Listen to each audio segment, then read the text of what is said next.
When we saw Aburazuki, I thought she was unremarkable.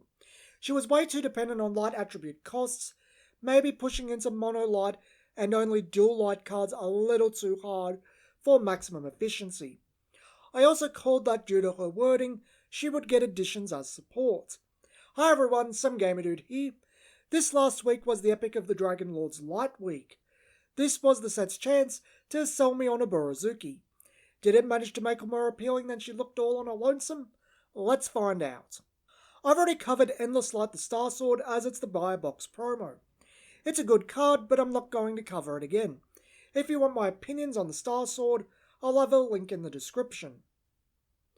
I'm fairly convinced that I Spy are actively trying to put answers into this set for Alice Origins, so that the Alice Origins block is gently pushed aside. I actually like that over power creep by quite a considerable margin, and think it's a great way to get things to sell. Have to compete? Can't keep using the same old tricks.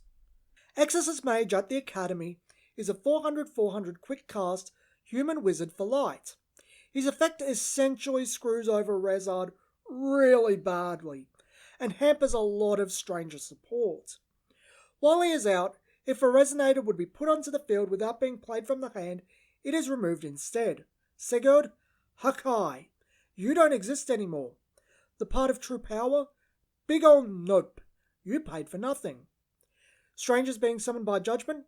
Not on the Exorcist Mage beat they aren't. Any type of cheating things in? Don't even think about it, kiddo. Plus, if he has any +100/+100 counters on him, the theme of the deck, he just sits there, glaring at them, with barrier. I just like this design after the fact. It really plays well into my ideal force of will. Make things amazing in New Frontiers when they are new, but less prominent over time. Straight up hate though, and such versatile hate? Great, love it. The Rezard player even has a chance to answer Mage before it gets barrier, which I like. I love this card's design. Perfect card, love it. Flute, Captive Dragonoid Child, is the first of two alternative light cards we saw this week. As Flute, it's a 100/400 Dragonoid for light with barrier.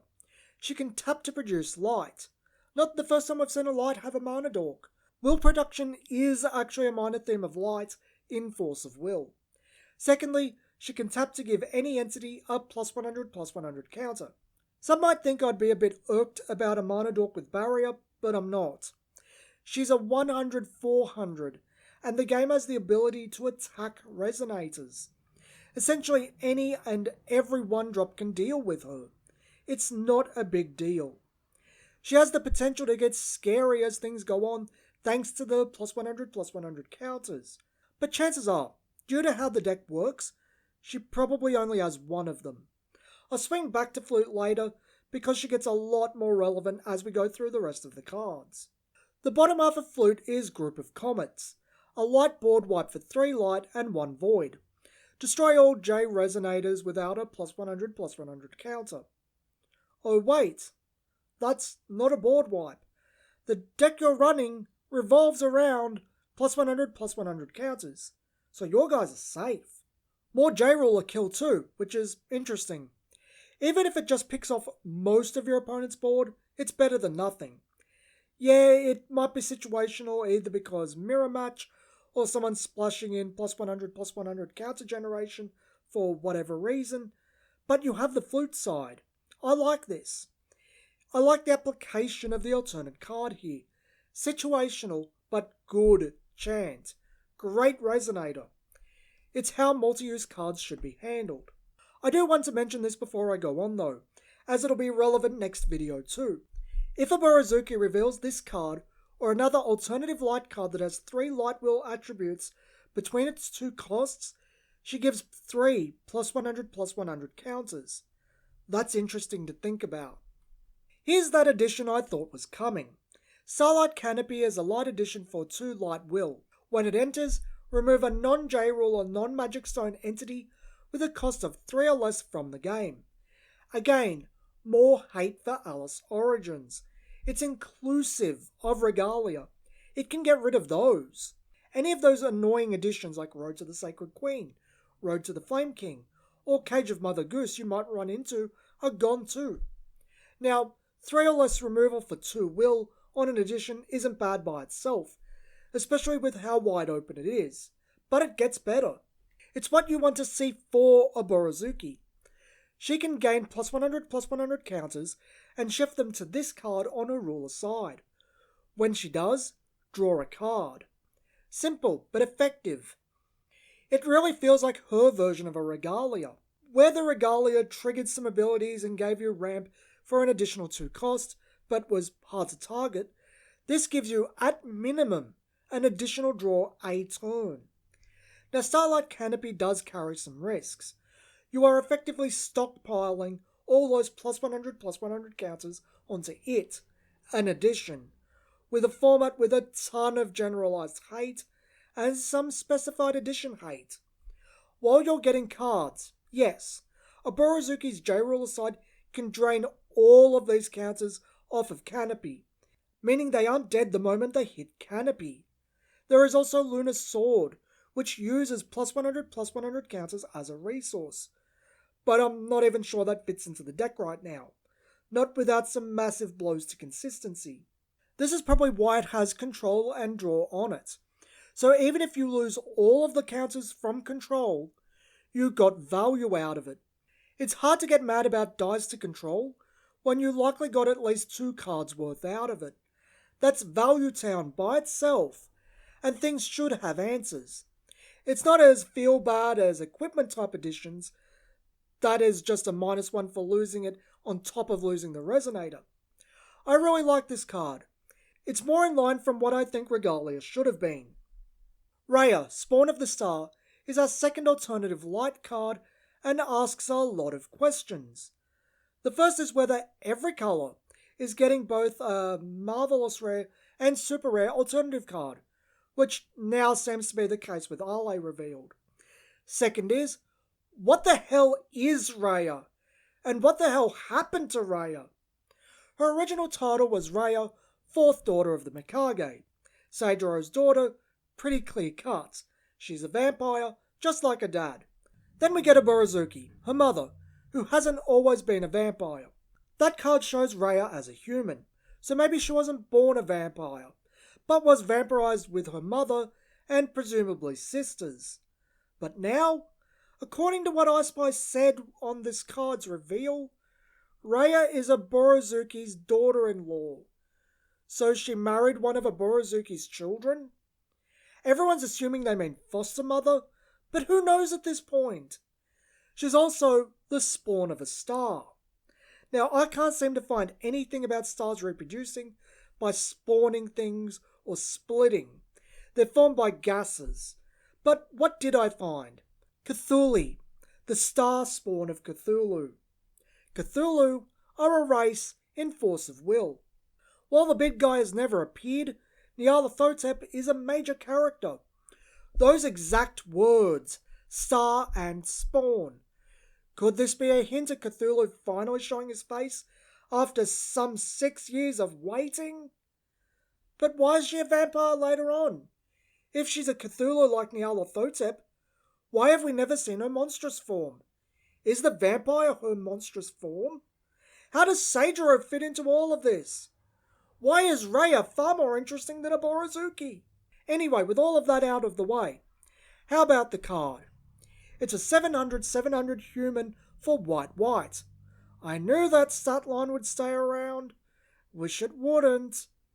But she has 2 effects triggered by her gaining a +100/+100 counter. She can deal damage to target J Resonator equal to her attack. Again, J. They really want people to be too scared to cast Judgment, don't they? All of the J-Ruler hate. Too much. People are going to be terrified of using their J-Rulers. That's not right. Secondly, you gain life equal to this card's defense. Okay, this card alone is worth the Marvelous Rare slot. It didn't need to be a split card. Look at this wording. A. It counts per +100/+100 counter. It's not when this Resonator gains +100/+100 counters. It's a singular counter. Each counter triggers her effect. It's not phrased like Canopy. Give her 2 counters, 2 triggers. It's not her base attack and defense either. You really need life and can give her 2 fresh off the bat? Plus 800, then plus 900. 1700 life. For basically nothing. But the kill is even more frightening. It can target the same target repeatedly. Again, fresh, with 2, 1700 damage. J Resonator. Much wow. Reiya is really good, and that might be an understatement. But how does Twinkle of the Star compare? It's a quick cast chant for light that doubles the amount of plus 100 counters on magic stones and light entities you control. As if this card couldn't get better. Reiya basically just gave you all the bloody life and nuked your opponent's board. Probably why these are on the same card. Limit their usage and combination with each other. But putting the counters on magic stones? They couldn't be more safe there. Stone hate doesn't really exist anymore. This will come into play later, but I want to note. This card's art and name implies Reiya's a star. What's going on? Yeah, Reiya is a staple 4 again, no question. I'm not looking forward to the singles price. I'd actually written something about being thankful that Reiya doesn't have barrier and hoped they wouldn't print something like Magic Sweets. But we get Grace of the Star instead. It's worse than I feared, but also not as bad. Quick cast chant for light with Remnant. Plus 400 to target Resonator. If it has any plus 100 counters on it, it gains Eternal and Barrier until end of turn. So, this is not strictly superior to Giant Growth like many people are crying. Giant Growth can target J-Rulers and is now a Mage art, so it's actually gotten power crept recently. Grace can't target J-Rulers, and you have to have a condition fulfilled, as easy as that is, for it to gain additional benefits. What can I say about this? Combat Trick, love me some of that. Force of Will generally doesn't have enough. Protection, Remnant, it's in theme. It's a good card, extremely good. I can't really add anything. It doesn't protect entities, so if Canopy gets targeted, you can't protect that. I've already said I'm okay with that. Grace seems like an auto-include. Oh hey, it's the Blue Eyes White Dragon! Actually, Star Dragon better represents that name than the Yu-Gi-Oh card does. Hard 5 light will cost for a 1700 bomb of a dragon with flying precision and pierce. Star Dragon's cost is reduced by light for each light entity and magic stone you control with a plus 100 counter on it. More push towards this mono deck, but this is not hard to get out super early. Flute turn 1. Give Flute a plus 100 counter via a Borozuki. Before your turn starts, give your magic stone a plus 100 counter via Flute. With a Borozuki, give your new magic stone a plus 100 counter. Now Star Dragon is a 2-drop, and you have 1 light will left over if they try to get funny with you and target Star Dragon. Grace is only 1 light will. Now they have to deal with a 1700 flying precise piercing dragon on turn 2. Before you start screaming, this is comparable to Reiya into Griffin into a part of true power. Yeah, it's bigger and you can have protection with a 3rd card, but you aren't getting 2 magic stones out of it. It's just a big old beat stick. That said, this is why I said I would talk about Flute later. This card made her much more relevant to the deck's entire identity and game plan.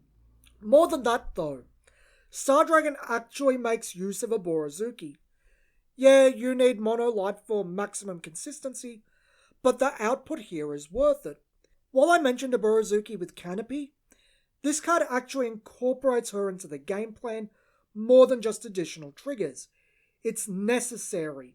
She's a vital component of getting this card going as quickly as possible. Twinkling Dragon is just a younger Star Dragon, isn't it? Pretty much the same card as Star Dragon, but toned down. 900 Flying Dragon for 3 light will, and has its cost reduced for every light entity and magic stone you have with a plus 100 counter on it. With the play I talked about regarding Star Dragon, it's free. A contingency plan? A free 900 flyer? That's aces! But it gets a little better. Okay, same setup. Turn 1 Flute. Give Flute a +100/+100 counter via a Burazuki. Before your turn starts, give a Magic Stone a +100/+100 counter via Flute. Now, if you have it, play Starlight Canopy. Give it a +100/+100 counter via a Burazuki. Draw a card. Make Twinkling Dragon free. You have options. I like that. It's not as impactful as Starlight Dragon, but still a great board setup. Lightweek has made a Burazuki look a lot better. Her support is amazing, making up for her relative mediocrity on her ruler side. J-Ruler isn't the most safe state to enter now, so making the most of her ruler is important. I was still thinking anything could just use her support till the dragons were shown. It still looked like she was just an additional trigger a turn. But the dragons, they were the cards that made me change my mind on a Burazuki. Mother-in-law looks like a lot of fun now. I'm glad. This has been some Gamer Dude, and thanks for watching.